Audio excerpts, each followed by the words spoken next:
When I was around 10, my family and me were living on the 14th floor of an apartment complex in a big city, 20 kilometers from Paris, France.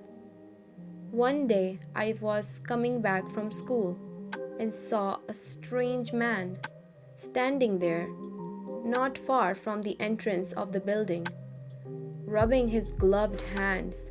It was winter at that time. To enter the lobby, you needed a code. I typed the code and headed towards the elevator. A man entered the elevator at the last moment, just before the door closed. I pressed 14th floor, and suddenly the man touched my head and said, "You're good, kid." I found it so weird and awkward.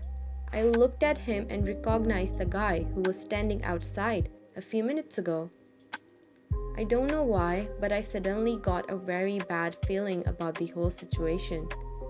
I immediately pressed the open door button and stepped out of the elevator. I told him I forgot something and walked out of the building. I quickly hid behind a big pillar. My heart was pounding so fast. I saw him going out too. I waited for a few minutes and rushed home, making sure I was not being followed, and told everything to my mom.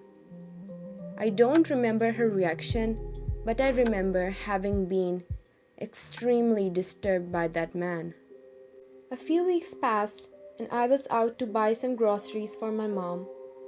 I saw that man again. He was following me this time. I arrived at the store and told the clerk someone was following me.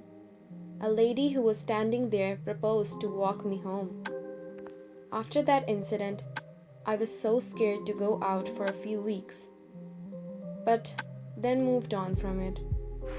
Fast forward, some 15 years later, I was home watching TV. The news were about a serial killer who killed and tortured many young girls. The details were terrifying. He killed one not far from where I was living with my family at that time. Upon closer look, I recognized him. He looked like that man. I couldn't believe my eyes. I was completely shocked and terrified. To this day, I still wonder if that man was that serial killer, and if he wanted to kill me just like his other victims. What would have happened if I didn't run away from him?